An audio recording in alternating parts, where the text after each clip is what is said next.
हज़ारों की तादाद में कंटेनर्स लगाए गए थे इस्लामाबाद के अंदर, पिंडी के अंदर। उनको जिस तरीके से पीटीआई के मुज़ाहिरीन ने जो है वो हटाया है, जिस तरीके से कारकुनान ने जो है वो हिम्मत दिखाई है, ख़ास तौर पे जो केपीके से पख्तून भाई जो आए हुए हैं इस्लामाबाद के अंदर, उन्होंने जिस तरीके से कंटेनर्स को हटाया है, तो ये एक बड़ी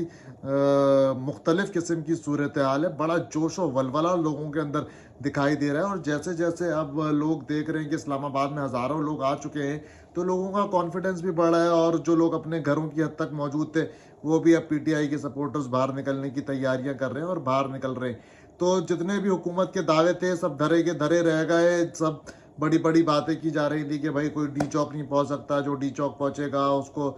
गोलियों का सामना करना पड़ेगा, उसको गिरफ्तार होना पड़ेगा। तो हज़ारों लोग भाई मौजूद हैं डी चौक पे और कहाँ है हुकूमत? हुकूमत के तो हाथ-पाँव ठंडे हुए हैं, बिल्कुल फूले हुए हैं और अब जो है वो